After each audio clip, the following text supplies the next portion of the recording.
Bueno, pues vamos a intentar. Well, let's now try and stick to the program. So now we will have our first panel discussion.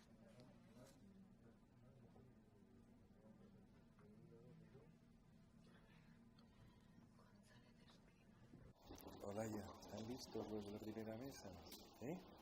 ¿Está lista la primera mesa? Cristina, Manzano. ¿Están listos de la primera mesa? Cristina, por favor. La primera mesa. Our first panel on the geopolitics of the Middle East and North Africa will be moderated by Cristina Manzano, who is a journalist by the University of Complutense, and she carried out at the Maryland University a postgraduate degree. She's a member of the Scientific Council of Elcano and of the Roman Club of Spain. She's director of the ESGLOBAL, which is a digital paper on financial issues. She works at the Huffington Post and she collaborates regularly in other media as the Periódico de Catalunya, the newspaper of Catalonia, and the other members are Gonzalo, Escribano, Ramin, and Iseri. So now, please, you can. It's a pleasure for me to be here. As you all know, we will be dealing in this roundtable with geopolitics. In the previous conversation, I just heard a question about how geopolitics impacts on energy, and I always wonder how energy impacts on geopolitics. And I think both are so much intertwined that we cannot separate one from the other. We are also focusing, as you all know, on 3 specific countries. We are going to talk about Algeria, we are going to talk about Iran, and we are going to talk about Turkey, which are also in a very specific political moment. Turkey had just their elections. President Erdogan was just re-elected with new powers. Iran will be facing legislative elections in 2020, but at the same time they are facing now the entry of the sanctions by the United States, which opens a new completely landscape in the region, and especially for the country. And Algeria will be having also presidential elections next year, which open a completely new phase in the country. At the same time, we've seen, as we've heard previously, there is a new cycle in the energy prices and the oil prices, and we want to see how they affect us. As you know, we will be talking about all these issues with Gonzalo Escribano, which is senior analyst and director of the program of energy and climate change of the Royal Elcano Institute, which is the main think tank here in Spain. We also, of course, you know that you have all their CVs at large in the web page, so I won't go through them. We also have David Ramin Jalilvand, which is an independent consultant and research associate of the Oxford Institute for Energy Studies. And to my direct right, we have Emre, which is the chair of the Department of International Relations at YAŞAR University in Izmir. Before we move on, just 2 announcements. Please, you know that you have the Slido to make questions, but you also have papers in your folder, so if you want to make questions after we have our previous conversation, please do it. And I also have to tell you that we have, in your Slido, you have a question that we want you to answer. We want you to vote. I thought it could be here, but I will read the question.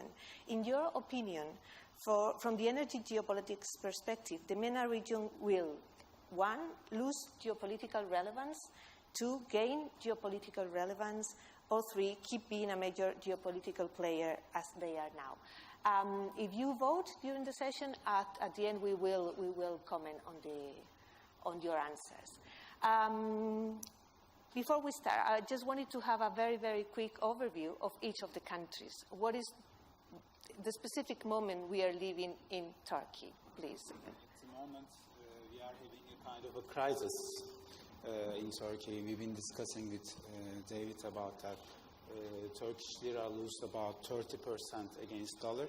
So it means that Turkey is a net energy importer country, oil in terms of natural gas. So having difficulty in terms of balancing its current account deficit in particular at the moment. On the geopolitical part of the story, we are at the moment, this Idlib issue is high on the agenda. Apart from that, this Eastern Mediterranean, maybe we will discuss about that, is high on the agenda.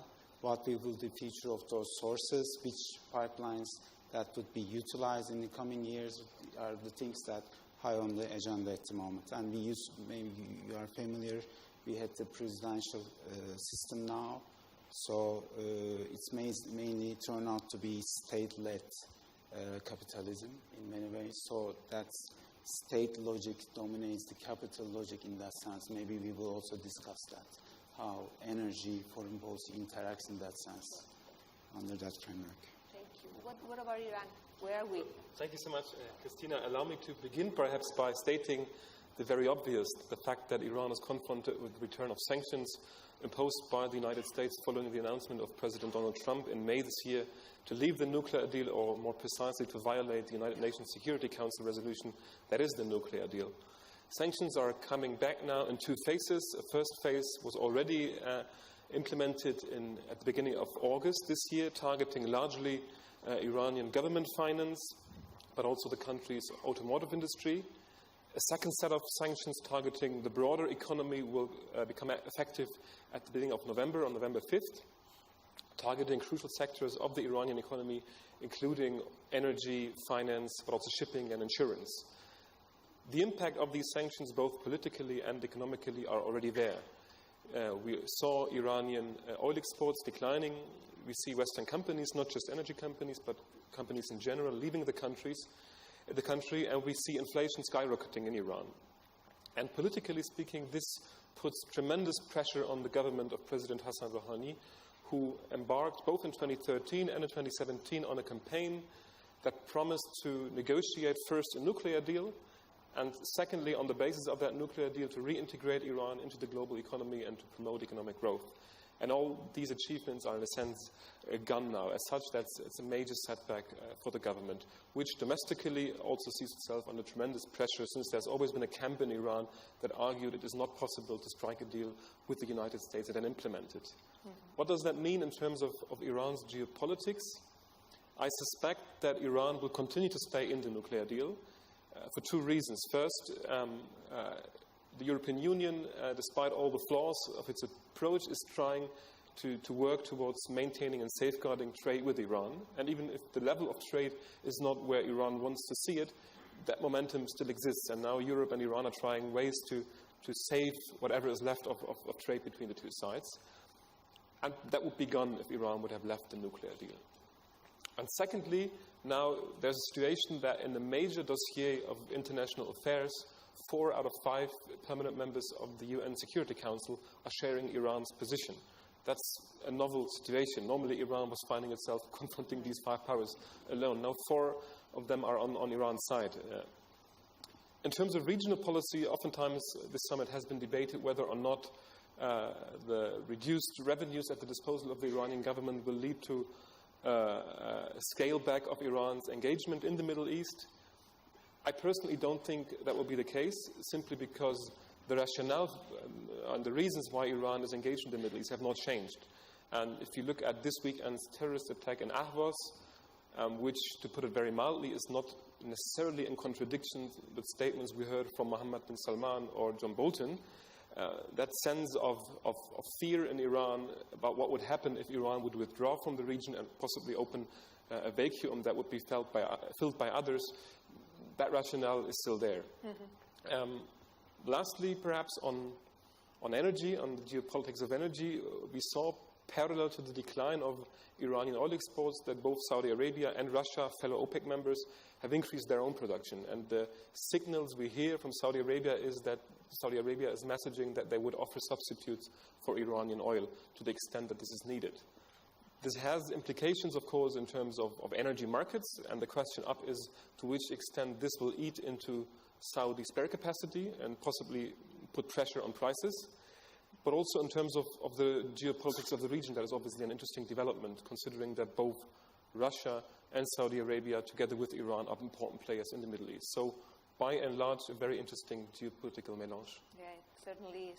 What about Algeria? At this very moment, they should be wearing the handover of the OPEC meeting, probably. But to some extent, I think Algeria is living a relatively sweet moment. I mean, I remember some years ago with David, he was the editor of a wonderful book on the geopolitics of the Middle East, energy and all that. I don't remember the exact title, but I recommend you all to buy it. And at that very moment, some 2-3 years ago, there were a huge, a lot of worries about what will be the fate of Algeria. A lot of people thinking that they will fall back in the same problems of revolutionary conflict that in the 90s and all this lost decade. Because of the reduction in prices that it happened at the end of the 80s. There were even a lot of think tankers writing on different scenarios. I mean, the Egyptian scenario, coup d'etat on Algeria, the civil war scenario going back to the 90s. We really didn't buy it. I mean, we really thought that Algeria was, to some extent, stronger than most people expected. But on the other side, it's true that today, when you look at Mr. Bouteflika, that is probably facing his 5th election, who was told, 2-3 years ago that he will be in such a good position, to regain elections again and again. I mean, so that's funny, to some extent. But on the other side, it's a bit worrying that even if Algeria has, let's say, survived this round, what will happen in the future? Because the economic reforms, the energy reforms are getting somehow not that much incentivized as they were before because of the, low level of prices, just 1 year ago. And some of the signs we are seeing these days in Algeria is, okay, the budget for this year, okay, we are going to elections, so we don't want nothing about adjustment and so on and so forth. This poses problems in the consistency of the economic policy. Regarding energy, the whole sector here have been waiting for the energy reform, for the new hydrocarbon law for years. Now we know, just a couple of days ago it was announced that probably Algeria will have a new hydrocarbon law by the end of this year, beginning of the next year. But we already know that there won't be fundamental changes. There will be no change in the most significant measure, that is the 4951. The obligation by Sonatrach or national companies to hold 51% of all projects. This is really disturbing. But probably other points they are saying they will address some of the other shortcomings, like, bureaucracy, red tape, and all these kind of things. Probably tax issues and so on and so forth, in order not to make so costly to companies or so less attractive for companies to invest in Algeria when you got high or lower prices. These differences in prices, to change the system. In any case, my forecast, and I will close on that, my forecast is that we won't see nothing really happening in Algeria's energy policy until April. The Algerians have been selling the energy spring in the country. For sure, they don't use this name because anything called a spring in North Africa now is not very, sexy.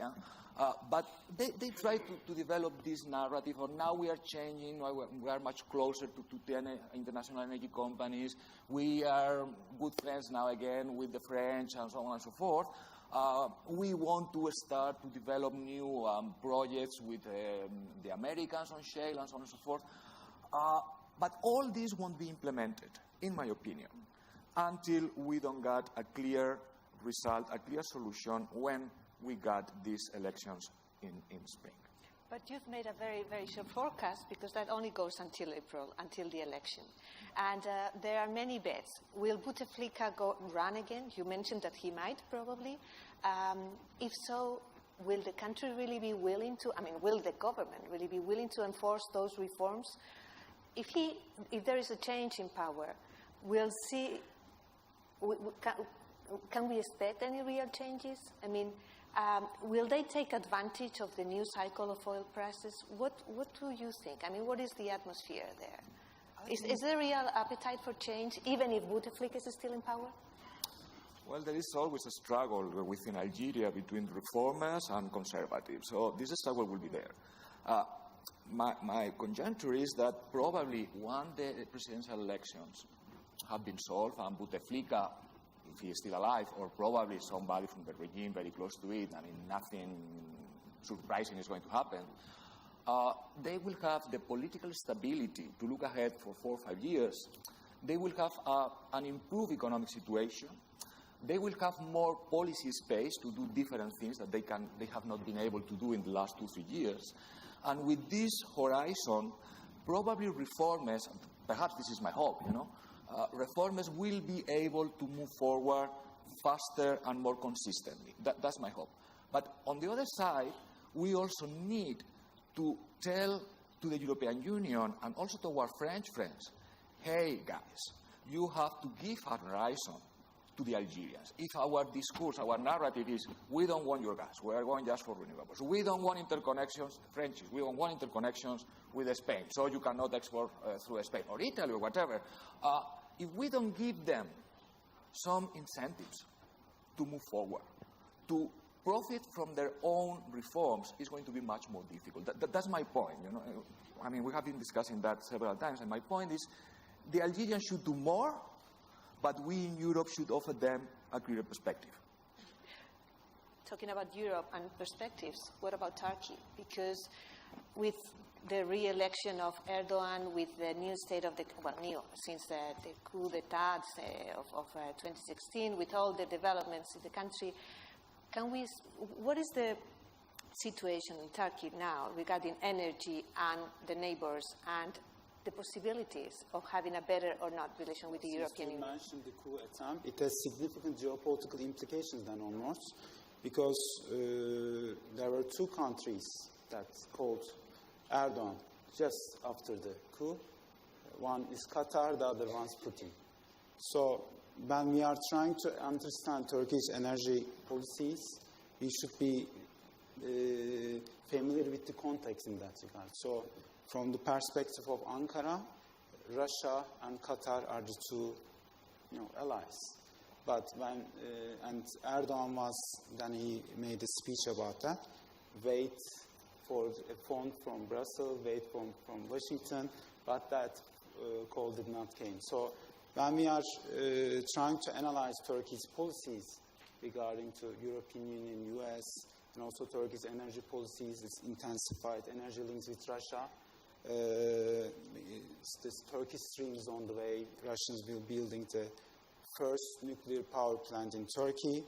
On the one hand, you see that in the official discourse, in energy discourse, you hear about diversifying your procurement diversification, diversifying away from Russia maybe, but when you look at the practicality at the end of the day, Turkey's dependence on Russia in energy terms, in natural gas, is now about 55%, and also in case of nuclear, even though our Turkish government officials are saying that it's local, but we know that it will be a Russian nuclear power plant.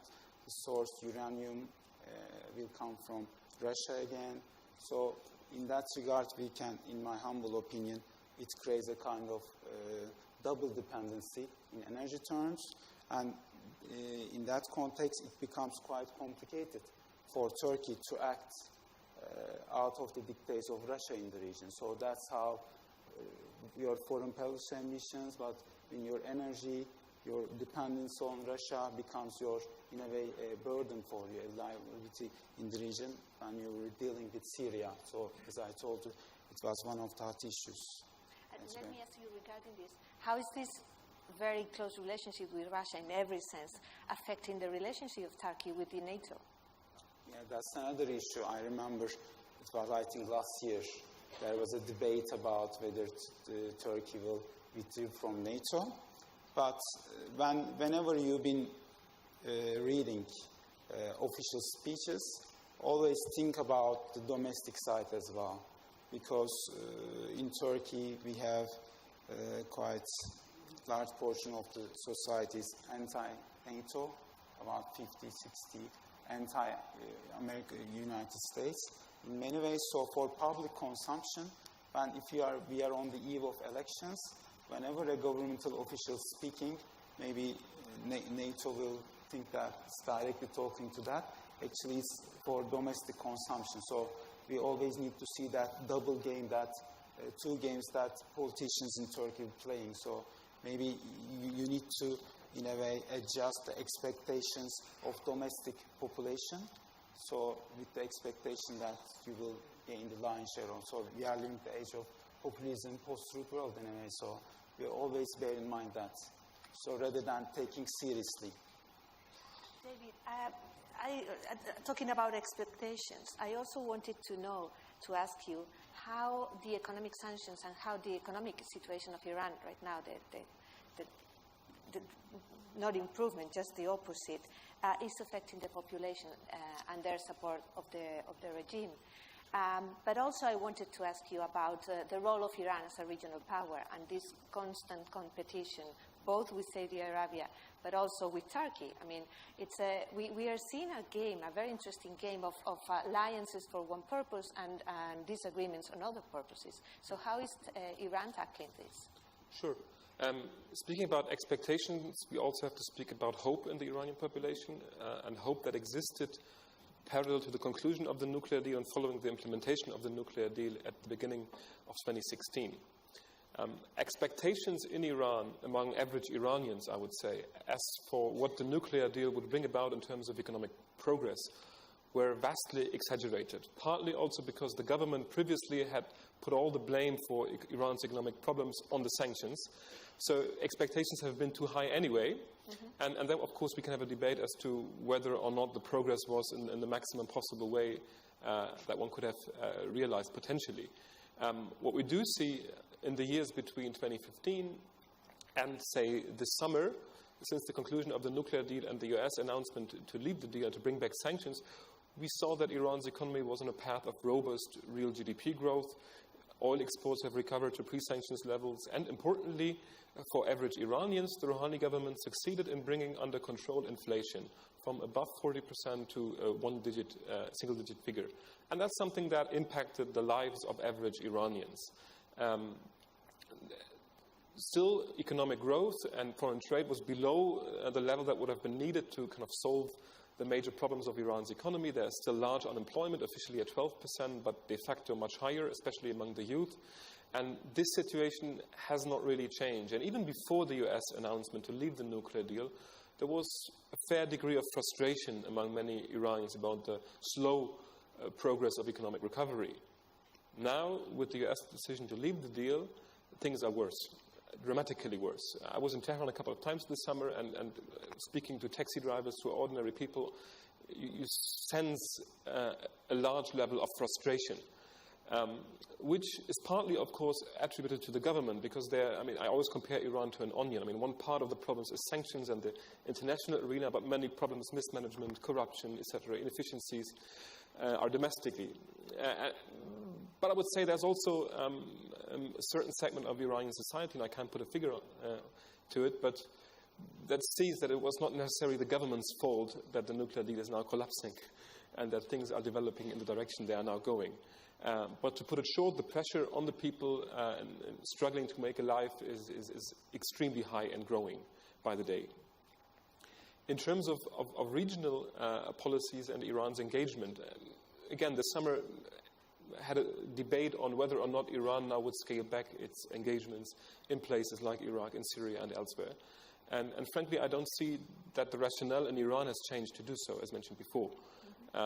Quite to the contrary, concerns about a potential conspiracy between the United States, Saudi Arabia, and Israel are growing.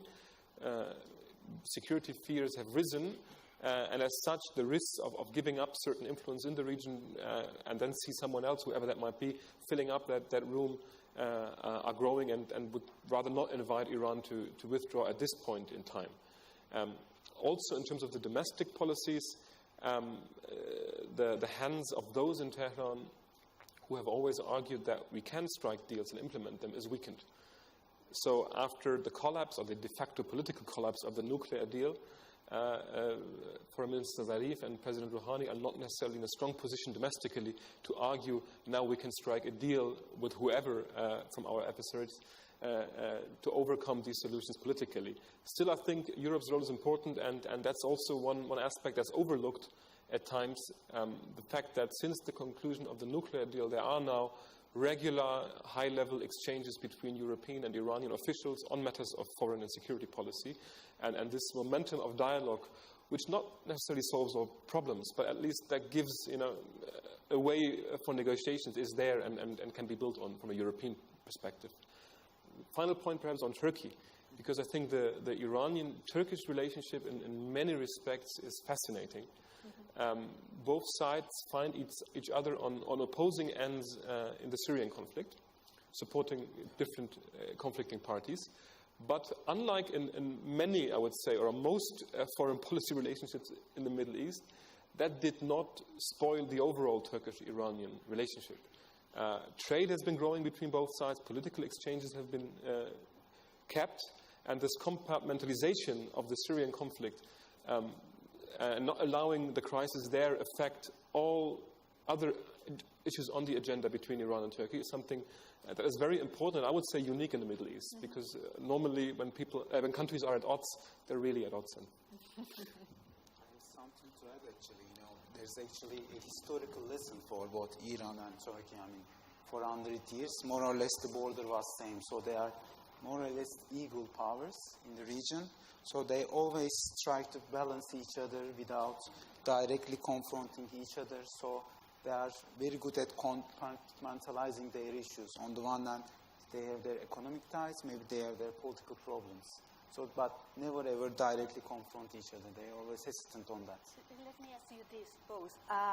Do you think that good relationship and strange thing in the region has to do with the fact that none of those countries is Arab, and they are fighting the other Arab regional powers, or no? In my humble opinion, I always think about those identity issues as a tool of politics. So rather than, it's always sometimes you overemphasize your identity. But in our case, I think it's rather than being identity politics, it's more to do with interests. So Iran regards its market. Turkey regards Iran to diversify, I mentioned, its energy portfolio. So in that regard, we need to think about in that terms rather than identity.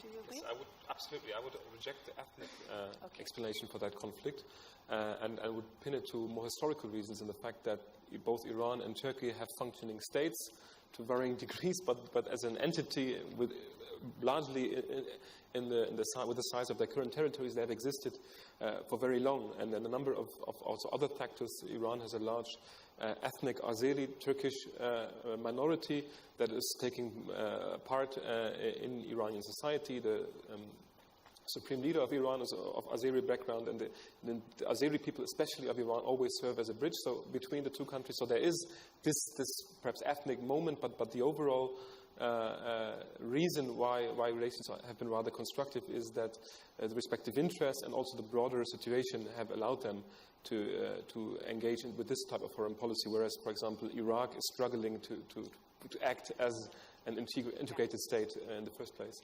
So it's much more difficult to have constructive relations in that sense there. Okay. Gonzalo, how is Algeria coping with instability in its very, very close neighborhood, especially with Libya, but also with what is happening in the south, all those troubles, illegal markets, illegal immigration, everything coming from the south, from the desert? How is Algeria coping with that? And do you think it can still handle it for the next year? We hope so. We all, because Yeah, we hope so. a fundamental threat. Yeah. Again, I mean, some 2-3 years ago, or even before, I mean, through the Arab Spring and all that, there were huge concerns. You remember the In Amenas plant attack, a gas plant attack in the south of Algeria. There were huge concerns whether Algeria will get into chaos because of the, pressure from either the Sahel or either Libya. And surely they have done a huge effort. I mean, they have spent hundreds of millions of dinars, making a much better system of surveillance, trying to put a lot of people from the army. They have increased the army role in order to put more people surveying the borders and so on and so forth. But for sure, the situation is still very complicated. I mean, the Algerians have been complaining about the mess, they say, we Europeans and NATO and everybody, but then made in Libya, to some extent, they are right. To some extent, they are right. The question is what should have been done, I mean, or what you were doing in order to prevent that, you know. But to some extent, the result is far from being very. I mean, this is, as you perfectly know, the Libyan, not only the oil production, but the country itself is like a roller coaster. You know, one day they grasp one refinery, the other day they attack the siege of the national oil company, the other day, I mean, it's very difficult to deal with that. Well, I would have said unfortunately, but fortunately, from the market perspective, this geopolitical risk premium has been, let's say, discounted by the market. So whatever happens today in Libya doesn't move much more the market, in my opinion, you know, because it has been already discounted. But we have also to acknowledge that the Algerians have done a huge job in containing this at the Libyan borders, also at the Tunisian borders in the mountains, and also in the Sahel. Perhaps we don't like the way they did it, but they have done the job. We didn't ask. We didn't ask. We didn't want to know. Exactly. We didn't want to know. Still today in Algeria, every day when you look at the news, you got terrorist attack. I mean, you got terrorists being killed. It's not solved. But the question is nothing to do with what had happened 10 years ago. I mean, those of you who go to Algeria, I mean, it's nice going in the underground, you know, going in the tram, having a walk in the, you know, in the city. When you go in the car, you don't have to light the interior lights every time you cross a control because there is not that much controls anymore. So life for Algerians have improved greatly in terms of security, not necessarily in economic terms. Not necessarily in economic terms. So the situation has improved. They have done a job, I mean, whether we like it or not, but we profit from that. So my question will be, or my point will be a little bit like, you know, the Iranian or the Turkish case. I mean, okay, these countries have their own idiosyncrasy. I mean, they got their own questions, you know. But from a European perspective, is what we can do in order to help them, to accompany them. I mean, it's clever for the European Union to reinforce. Sorry, I'm getting into your area. Is a clever solution for the European Union to reinforce the conservatives in Iran? Or is a good policy for the European Union to alienate the Western-oriented people in Turkey? Is a good policy for the European Union to do this with Algeria? So for sure those countries have the responsibilities. A very harsh one in some occasions. But it's so easy to say, okay, solve my problems, but I don't want to have any ethical or moral problem or, you know. So I think we Europeans, we also should make kind of reflection of what would be the wiser way to accompany those countries in a more open, democratic, prosperous way of profiting from their energy resources. Because this is, to me, the key point. You got countries like Venezuela that cannot profit from the increase in oil prices because their industry is completely destroyed. You got countries like Iran where you can prevent the country to profit from the recovery in prices because you got sanctions. What happened with Algeria? They don't got sanctions. The industry is not destroyed. They are still having the most significant gas industry in the Mediterranean. The most significant one in the southern Mediterranean. Sorry, guys, for the other one. But I mean, at this point, what should we do with them? I mean, leave them with opportunities. That would be a window of opportunity for Algeria to reap the profits. I mean, we got problems with Russia. There are problems. I mean, why Algeria doesn't raise its hand and say, here I am, I want to do this. My only hope is that finally, after the next presidential elections, we will have somebody in Algeria thinking now is the time to move. We are getting really, really late. But Let me ask you also about this side of the Mediterranean. What could happen with Algeria if we finally go really, and we've talked about this before, to a real energy union? What would happen to Algeria if we really can interconnect Spain with the rest of Europe? Would they really be improved exponentially, their production, their sales to Europe? Instead, I mean, we are the hub for Algeria, but how would that change? Well, I think there will need to be a well-thought, step by step. The first thing is they need to attract investment.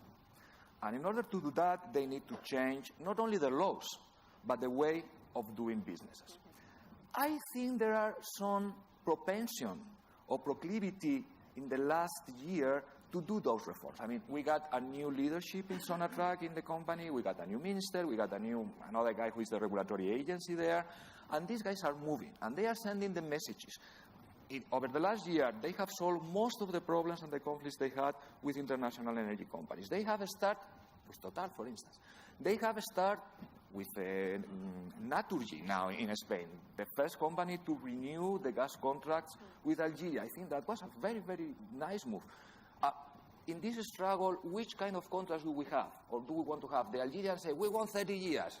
The European Commission says 6 months. Okay, we go to the middle, 10 years, if I'm not wrong.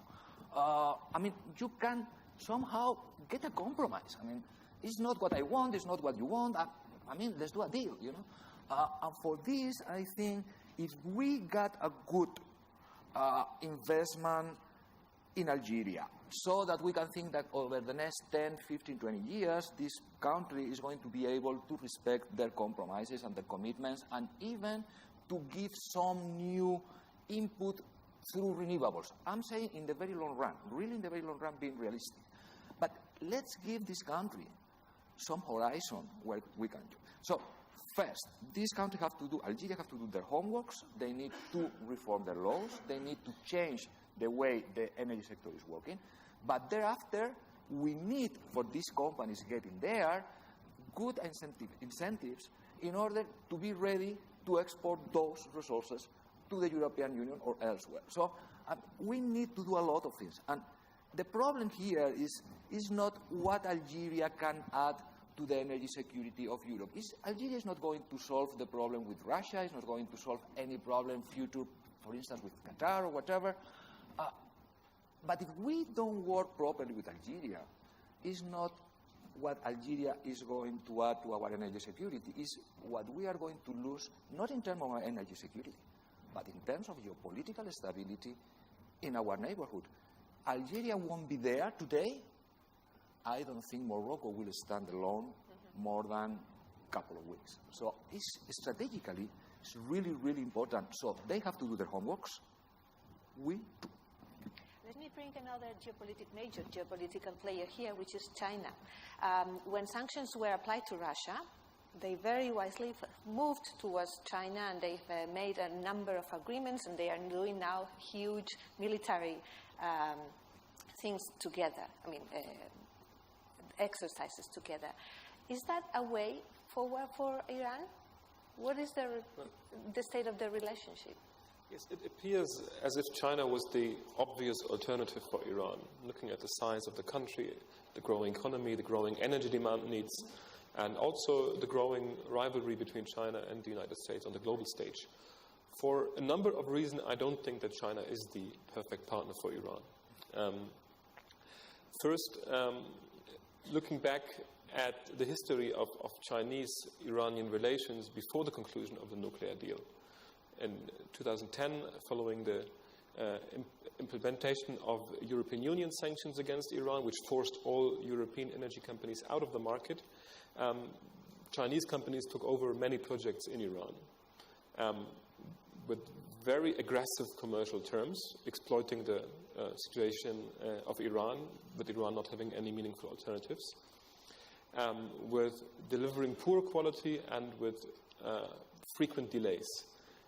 So speaking to Iranian energy officials these days, they don't have a very positive view of China. And when the Rouhani government took over in 2013, following the new government, Iran even cancelled licenses for Chinese companies at oil and gas fields in Iran amid poor performance in China. And I don't see any reason why this should be different today. China has in the past, and in my understanding, continues to pick very carefully its fights with the United States. As such, China's engagement in Iran, in the Iranian energy industry, will by and large be a function of Beijing's approach to the United States. That could lead to a situation where China increases its engagements in Iran, but I wouldn't count on it from that perspective. And here, interestingly, Europe also does have a very important role. Since Iran's position vis-à-vis China, and also Russia, but mostly China, is much stronger than it has a European alternative. Even if that's a small alternative, even if that's a complicated one in light of US sanctions, that improves Iran's cards dramatically if that alternative exists. If Iran is faced alone just with China, I'm not seeing much room for Iran really saving the growth rates in its energy sector. Okay. Emre, Turkey is involved in a very ambitious energy transition. I'd like you to explain us a little bit how it's going. It's been presented as a model for many countries, as a success story also. But linked to that, I would also like to know how this is fitting with Turkey's commitments to the Paris Agreement and to other international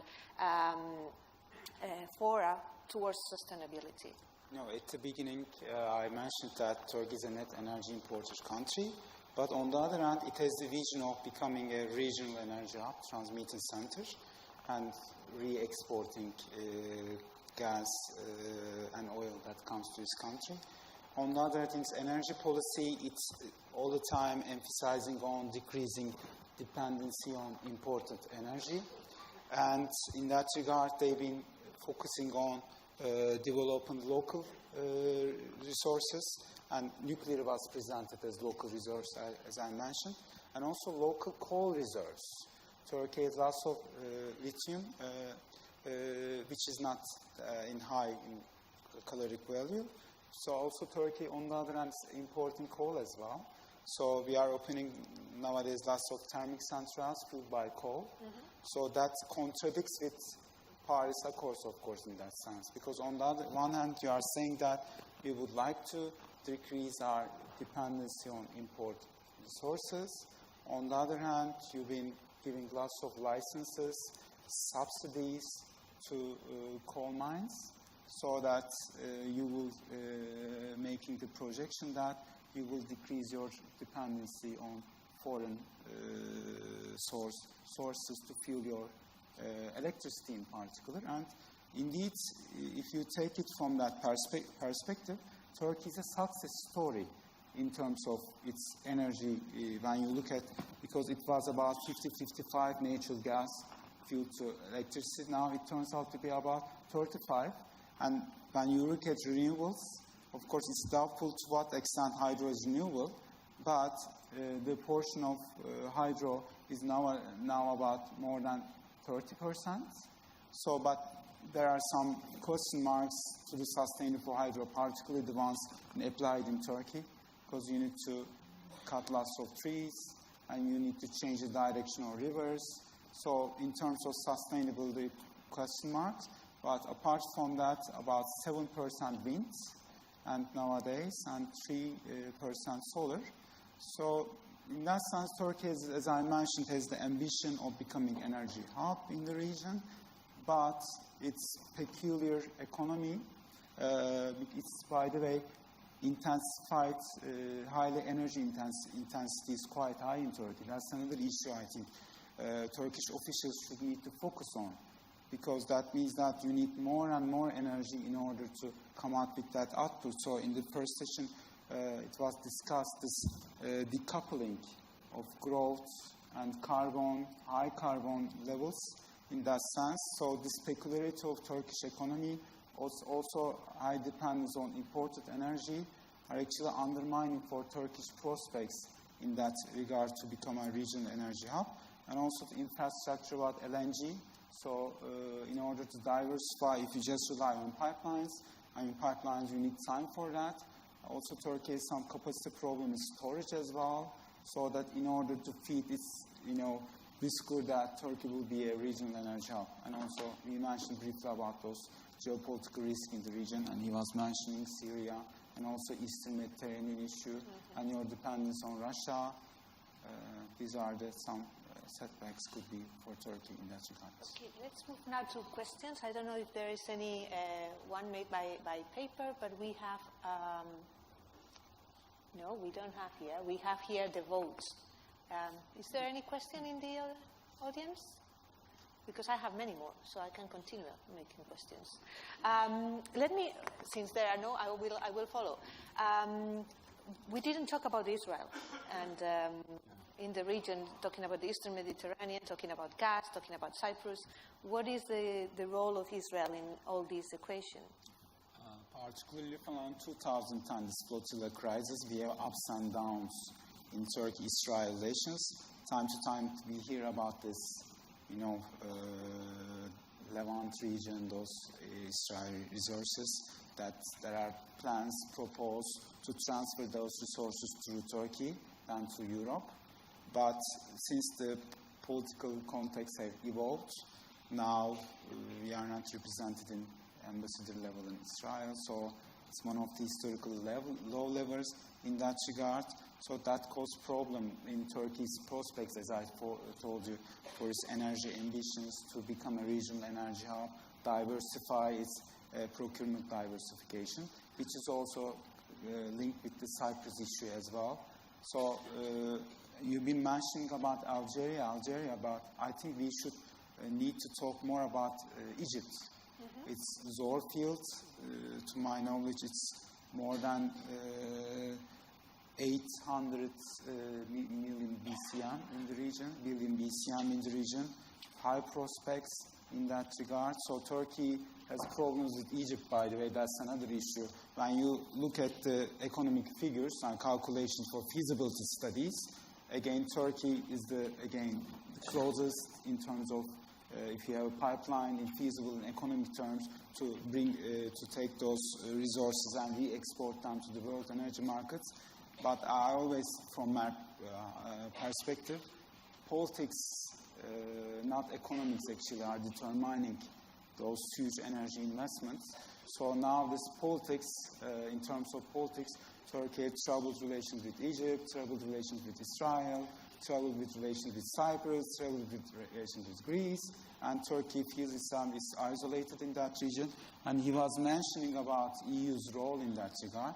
And EU is proposing EastMed pipeline that is bypassing Turkey, actually, which is contradictory with the way that Turkey perceives exclusive economic zones, the way that Turkey perceives itself in the region. And Turkey, in that regard, feels itself isolated in many regards, plus this Kuwaitan and issues.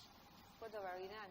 How is the relationship with Israel now? Yeah. Is I'm seeing there's also a question on, okay, on Iran. Sorry. It comes to natural gas. Maybe I can link the two. Okay.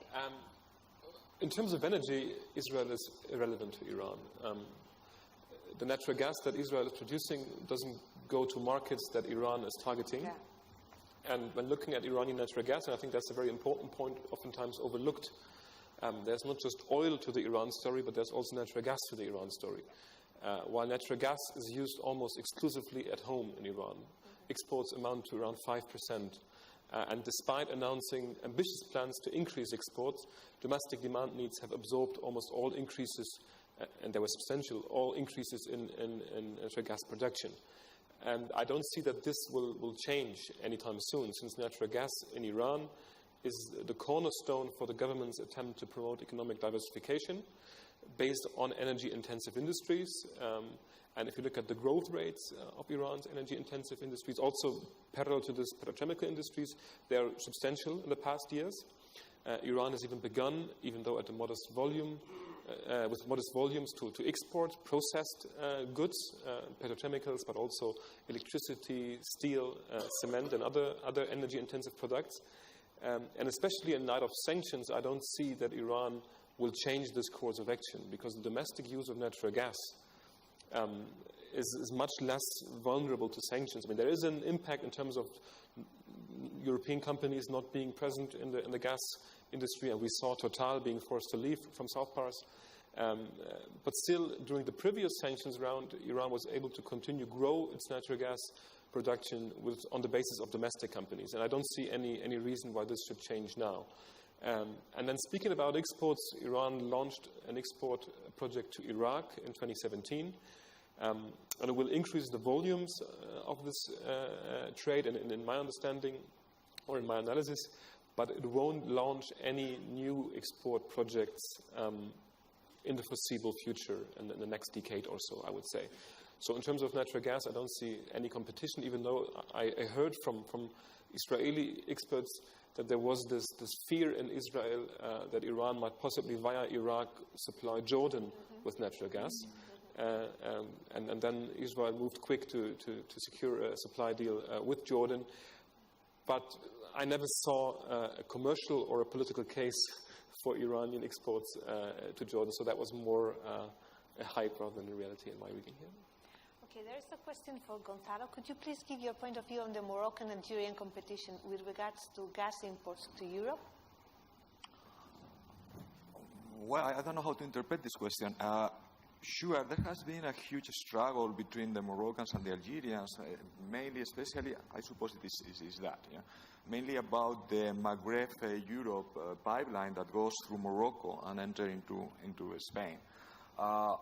Since the new contract with Naturgy has been renewed, there is no problem about this infrastructure getting idle. There were some plans for what to do with this infrastructure if this pipeline were not to be working or there won't be gas to fill it. This is not the case anymore. So as today, I think the struggle between Morocco and Algeria is, I mean, why Morocco wants to buy LNG from Russia when, I mean, it can buy from, neighbor Algeria. I mean, why Algeria and Morocco, they don't develop together a fertilizer industry because Algeria got the gas, Morocco got the phosphates. Why? Because the very reason why we are here, because of geopolitics. I mean, that's exactly the case. So, to what extent? I mean, what the friend who studied Algerian-Moroccan relations tell me is that the relation is getting worse and worse. I mean, that there is no new thing, more on the contrary. I mean, so very difficult situation for both countries. What Morocco wants to do is, on the one side, to develop renewable energies. They are very much pushing for solar and also wind. There is also a geopolitical dimension there because this wind and solar won't only be in Morocco as we know it, but also in the Western Sahara. We have already had problems in the European Parliament with MPs asking what is going to happen with this hypothetical renewable export from the Western Sahara. In my opinion, this is a non-issue because we are very far away from seeing that. Probably they will consume it within themselves. But sure, this starts to pose political problems. Political problems within the European Union to the governments. I mean, this is a real problem.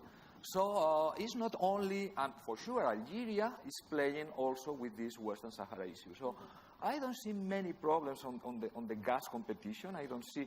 Well, it's true that the Moroccans are saying that now we are developing. We have found some newfound gas deposits. Perhaps the question was that one.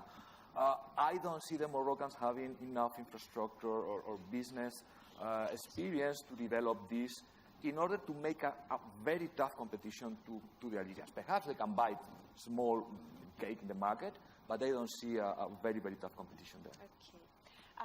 Okay. There was another question about gas and Israel and Iran, but I think that's been already answered. And there is another one which I will ask you to answer very briefly so we can move on, about renewables in the respective countries. You have already mentioned some initiatives, but what is the overview of the renewable? I told you Turkey has this ambition to rely on its own reserves and significant wind and solar potential in Turkey. But on the other hand, the problem again, Turkey is importing most of the equipments. Turkey has problem R&D in terms of that. And when, as I told you, I'm again underlining, when we say renewables, I think we should exclude hydro and focus more on wind and solar. And Turkey is providing lots of subsidies in that regard. In wind, as I told you, it becomes now 7% in its electricity generation. Solar needs to be improved, and also biomass, geothermal, but geothermal is mainly utilized for heating purposes rather than exchange. There are also huge potential in terms of geothermal in Turkey waiting to be utilized. Yes, let me start on a positive note. There is massive potential for renewable energy in Iran, for solar especially, but also for wind. And since years, the government is trying to promote the use of renewable energy in its policy plans. The way Iran is going about renewable energies is that it says the private sector, also from abroad, should invest into renewables in Iran and to promote the growth of renewable, especially electricity generation. It's almost exclusively about electricity. There are a number of problems in this context in Iran. And first, one step back, Iran launched a couple of feed-in tariffs and power purchase agreements so as to stimulate investments from abroad into the renewable energy industry. The problems are that commercially, renewables have to compete in a domestic market where fossil fuels are still heavily subsidized. So there's a gap, which is very difficult. And Iran's government sought to overcome that, on the one hand side, by reforming the subsidies, even though that wasn't a particularly successful exercise. And on the other hand, by guaranteeing investors a guaranteed feed-in tariff and return. The problem why this didn't work is that Iran, since years, is confronted with massive inflation, and the return has been guaranteed, or is guaranteed, in Iranian rial.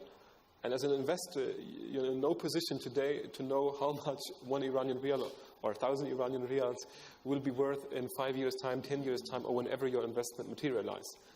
And on top of this, you have all the other international problems with the sanctions, with the banks, with the insurers, the reinsurers, and so on and so forth. So a very complicated story. Gonzalo, I want you to ask about Algeria, but also there was a question about shale gas. If you can comment very, very briefly on shale gas in Algeria. I go for both of them? Yeah, very fast. please. Okay. You got, let's say, 3 opportunities. You got conventional oil and gas in Algeria, then you got shale, and then you got renewables. So the easiest thing to do, the lower hanging fruit is, develop conventional. If they had not been able to develop the easy thing, the conventional resources, I'm quite skeptical they are going to be able to develop shale or renewables in the short run.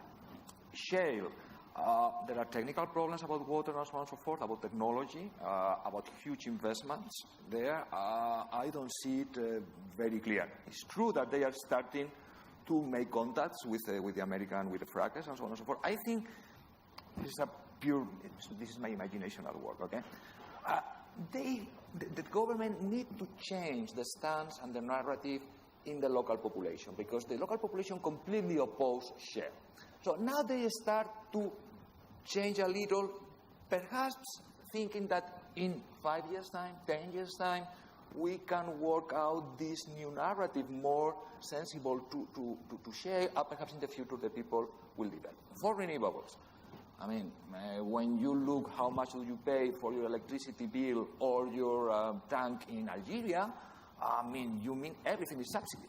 So how can you develop competitive renewable sources? It makes sense, the strategy makes sense, because they could, let's say, free resources, gas resources for export, because they are having problems in, the reduction and the depletion of the field. So it makes completely sense to try to substitute internal electricity consumption by renewables. I wouldn't try to, to put too much pressure on the Algerian policymakers, because, just doing the reform for conventional, we will be happy. And thereafter, okay, let's start thinking about shale, about renewables. They should do it, yeah, but in the short run, I see it very, very, very difficult. Just for one thing, you need very good policies, you need a huge regulatory effort, you need very competent companies to develop a working, functional, efficient, renewable system. I don't see any of that. Okay. David, last question. I'm sorry there are some more here, but we ran out of time. About Iraq. What is your opinion about Iraq in terms of security in the region? Iraq. Iraq. Yeah. Iraq. Well, obviously Iran has a large stake in Iraqi affairs. Since the collapse of Saddam Hussein in 2003, Iran has increased its political profile, backing a number of political groups in Iraq, also militias. It has played an important role in pushing back against ISIS in 2014 in Iraq. And also on the commercial end of things, Iran is increasing its profile in terms of exports, cars, but also electricity and natural gas. And both countries will remain interlinked for that reason. If we look at one incident this summer, when over debts on the one hand side in Iraq for Iranian electricity exports, and on the other hand peaking domestic demand needs for electricity in Iran amid very, very hot temperatures and growing electricity needs for cooling, Iran suspended electricity exports to Iraq, to the Basra region, and we all saw the developments over there and the turmoil and the riots. So both countries remain interlinked for good or worse. If we can move to the query that we were posing, I think that I saw the result overwhelmingly. I don't see it now, but if you remember the questions, in your opinion, the MENA region will lose geopolitical relevance, gain, or keep being a major player. Overwhelmingly, you have said that they will keep being a geopolitical player by 54%. 23 said that they will lose relevance, and 23 said that they will gain. So it's going to be a... I think we agree. Do you agree with that? Okay, thank you very much. Thank you very much for your collaboration. Thank you very much, especially to our panelists, for enlightening us about such interesting and critical countries for the region. Thank you. Thank you, Cristina.